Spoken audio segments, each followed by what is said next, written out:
Hello ladies and gentlemen, and welcome to the Purgatorians cast interviews. In this series, you will be able to find out more information about the cast, what other projects they are currently working on, as well as their views about their character and the show. Today we have Brad Gledhill joining us. Thanks for being here. What was your initial response when you read through the synopsis of the Purgatorians and the cast of characters involved? I rather enjoyed it as I first read through the synopsis. Stories that take place in another time or different world or another dimension has always been interesting to me, and now I have a chance to finally work on one and it's super fun. Why did you want to take part in such a large project? I just thought it would be something really fun to do. I'm not sure what else to say other than that. It's always fun working with a group of people who share a common interest as you and coming together to create something really awesome and that you care really deeply about. And it's super fun to do, just working with other people who share a common interest, such as voice acting. And not only are they just your quote-unquote co-workers, but they can be your friends as well. You might create something together, you could try to find other voice actors for your story, for your audiobook, for your animation, for whatever the need might be. And then those voice actors meet together and become best friends, and they might have ideas, and it's just this huge cycle of creativeness, of awesomeness, and just people working together and having fun. Tell us, what inspired you to become a voice actor? Well, I've been doing voices ever since I was a little kid as the result of too much cartoons on Saturday mornings. And those would just be just for fun, to kind of show off to my family, to my friends, and just kind of goof off in general. Because that's something that I thought would be pretty fun to do, just kind of pass the time and just do whatever. Copying voices from Thomas the Tank Engine, from Bobby's World, what other shows did I watch? Teenage Mutant Ninja Turtles, just whatever was on, I just try to imitate that and show off to my family, to my friends, to basically whoever would listen to my obnoxious voice. I would try to do voices for them. But it wasn't until a couple of months ago where I decided to really put myself out there as an upcoming voice actor. So I did some research on what I would need in order to become a voice actor. What microphone I would need, what would be the best microphone, should I use a USB mic, should I use an XLR mic? Standard questions for anyone who is beginning to work in that field. But the problem is for people who are in college, such as myself, these things can be kind of pricey. Usually the best equipment is going to be the most expensive, so you kind of have to have a budget for yourself, which is kind of frustrating sometimes when you really want to show what you have. You want to use the best equipment, because the quality of sound and the versatility of your voice is how you get the job. You want to make sure that it's nice and clean with that sexy sounding voice that we hear quite often in ASMR videos and in golf matches. Just little things like that. And because of the quality of the sound and the versatility of your voice, you're going to be getting jobs like that. Just boom, boom, there's another one. Boom, there's another one. Here and there and there and there and there and there and there. And before you know it, you're going to have jobs that you don't even know what to do with. It's awesome. It's awesome. But you have to put yourself out there, and that can be kind of difficult sometimes. Because voice acting is super competitive. Super competitive. But if you have the desire to do it, then do it. Just do it, as Shia LaBeouf would say. Now I have the awesome opportunity to work with this awesome cast, not just on the Purgatorians, but with other projects as well that I'm doing at the moment. And it's an awesome feeling. I love it. Is this your first show, or do you have experience with others?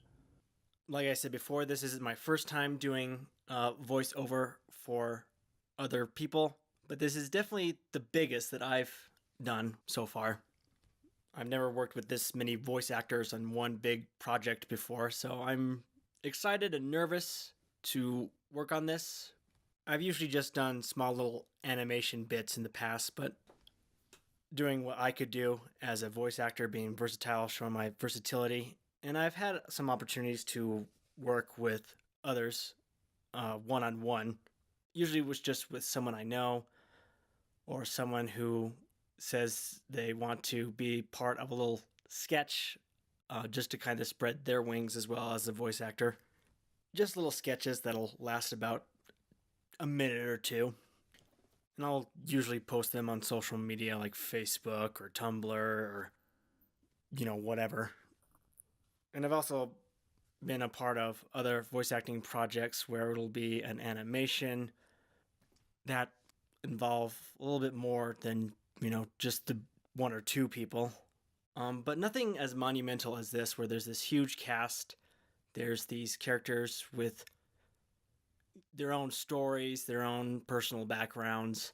I mean, it's like a television show, except it's not. It's like a radio show. I mean, back in the day, instead of gathering around the TV, people would gather around the radio and listen to the shows, which I think is kind of pretty clever for doing it right now anyway, just because it gives the listeners their own imagination for this person, how this person looks like, where the setting is. And it's just something super fun to do as well, being a part of it and listening to it and see things and listening to how things unfold. What separates this show from the others you have done? Like I said before, this is definitely the biggest project that I've been a part of, where it's been multiple people doing so many voices, like a TV show, like I said. But what I think is awesome and unique is that the creator of the Purgatorians, Paul Hornsby, is willing to hear what we have to say about the project and how we can further progress in the creation of this, which is an awesome feeling because it makes us feel that we are included in the creation of this instead of just, voicing and being done with it kind of thing. It really means a lot that he's willing to hear us out and what we have to say, and it's just awesome that it makes me feel included in the creation of the Purgatorians and how we can make this awesome script even better. Can you tell us about the character you are voicing? My character's name is Keith Wakefield, a simple farming man with a lovely wife that he cares for deeply, who unfortunately can't work on the farm as well as she is able to. And this concerns Keith pretty greatly, seeing his wife in pain on almost a daily basis, and he just wants the pain to go away because he loves her very, very much and cares for her well-being. To the point where he doesn't really think about his actions. He just thinks about, what can I do to make my wife feel better? So he's very, very caring man, but he doesn't really think about his decisions right away. And sometimes I could relate to that when it comes to someone who I care about deeply and see them not very well. I tend to take more action than thinking about a situation, much like Keith does, which can be problematic for someone who takes action rather than thinking a situation out, as we will find out during Keith's storyline. A little drama happens there. But that's Keith's personality. He's willing to do whatever it takes to make his lovely wife feel better again. What will be the hardest part of bringing your character to life? I think the hardest part about making this character come to life is really trying to project how he's feeling. I do know that he does care for his wife deeply and was willing to do anything, but there are so many emotions that could happen in those little tiny moments. There could be feelings of panic, of sadness, of anger, all these little emotions that happen to someone when they're going through a really hard time, when they're trying to find a way to help a certain person that they deeply love. Can be kind of difficult sometimes to act out when it is just your voice.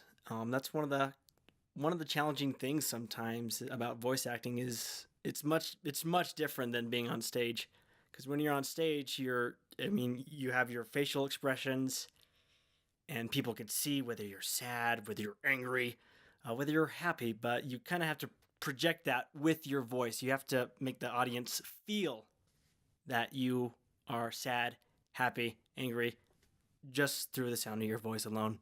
And that can be difficult sometimes, but I'm definitely looking forward to the challenge, and I hope not to disappoint when voicing Keith Wakefield.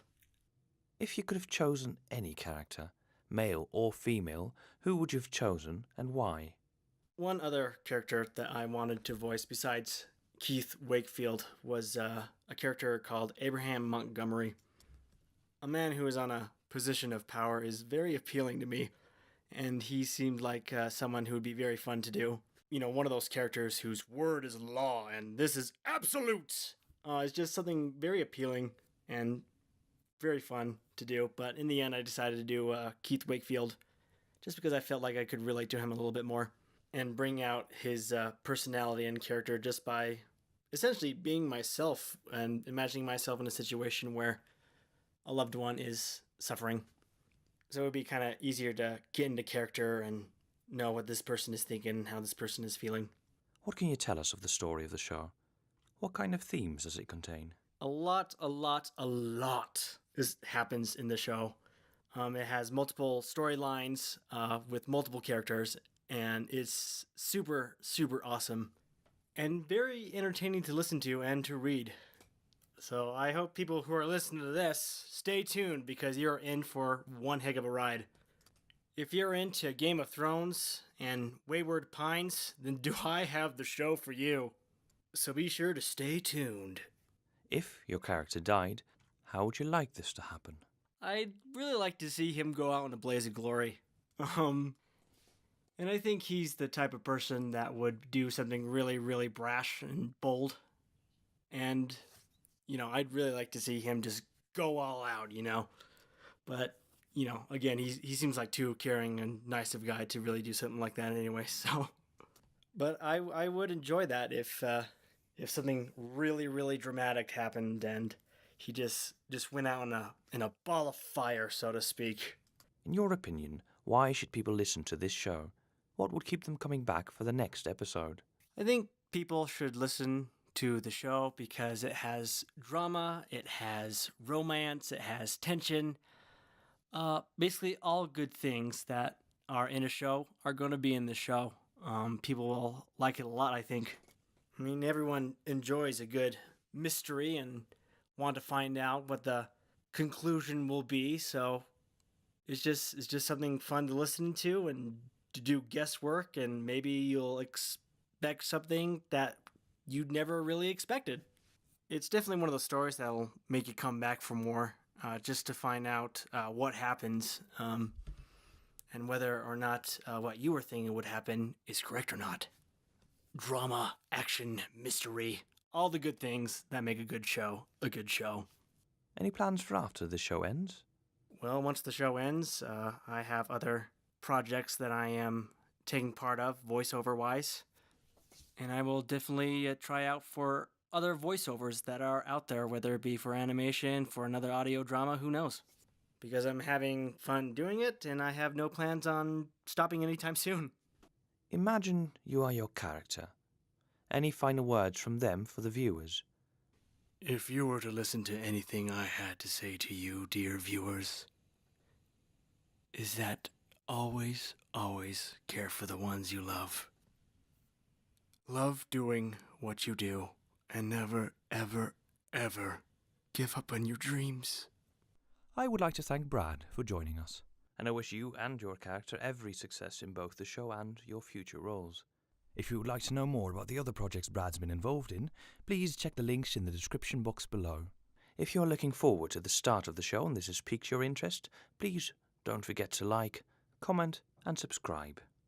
Next week, Adriana Jurek, who voices Lena Stoneheart, will be joining us to give their opinions about their characters, the show and current projects. I hope you will join us. Until then, goodbye.